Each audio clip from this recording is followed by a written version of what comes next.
আমাৰ কোকৰাঝাৰ আৰু চিৰাঙত UPPLৰ লগত হ'ব বিজেপি বাক্সা আৰু ওদালগুৰিত বিজেপিৰ লগত হ'ব কথা সেইটো চিধা কথা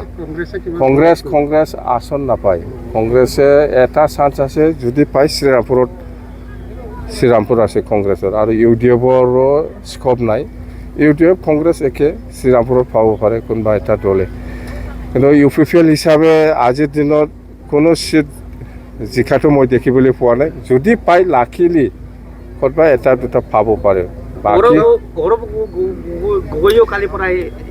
সেইটোতো দল কংগ্ৰেছো আহিব বিজেপিও আহিছে কংগ্ৰেছো আহিব UDFও আহিব চব দল আহিব যিমান দল আহিলেও BTC অঞ্চলত আজিৰ দিনত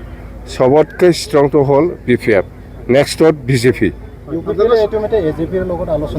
এইটোতো হ'ব আৰু নিজকে ঠিক কৰিবৰ কাৰণে AGPৰ লগতো আলোচনা কৰিছে ইহঁতে মই জানাত AGP আসাম গণ পৰিষদৰ লগতো আলোচনা কৰিছে আৰু কংগ্ৰেছৰ লগতো আলোচনা কৰিছে বুলি আমি জানো BPF কাৰো লগত আলোচনা কৰা নাই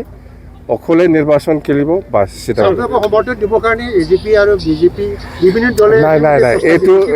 দুৱাৰ খোলা ৰাখিছে আপোনাৰ কোন AGP আৰু কংগ্ৰেছ আৰু BPFৰ কাৰণে দুৱাৰ খোলা ৰাখিছে দুৱাৰটো আমি যদি ইচ্ছা কৰে কংগ্ৰেছৰ লগতে মিত্ৰতা কৰিব পাৰে আসাম গণ পৰিষদৰ লগতে কৰিব পাৰে BJPৰ লগতো কৰিব পাৰে বা কংগ্ৰেছৰ লগতো কৰিব পাৰে কিন্তু আমি কৈছোঁ কোনো দলৰ লগত আমি মিত্ৰতা নকৰিব দৰ্জা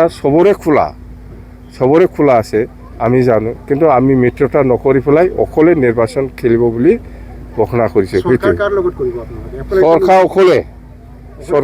চৰকাৰ অকলে মুখ্যমন্ত্ৰীয়ে কৈছে মানে ৰাইজে যাক সমৰ্থন দিব UPPL বা BPF তাৰ লগতে চৰকাৰৰ মানে সংগী হ'ব বুলি কৈছে এইটো নাই BJPয়ে কি কৈছে কংগ্ৰেছে কি কৈছে ইয়াৰ লগত মতলব নাই আমাৰ BJPয়ে যেনিবা আজি CM ডাঙৰীয়াই ক'ব পাৰে যে কি কৈছে কোনে বেছি পায় তাৰ লগত থাকিব এইবিলাক নাই এইটো BJPৰ কথা সেইটো BJPয়ে নিজৰ কথাটো ক'ব পাৰে কোৱাৰ কি আপত্তি আছে কংগ্ৰেছো ক'ব পাৰে এইটো কথা কিন্তু BPFয়ে অকলে চৰকাৰ কৰিব বাছ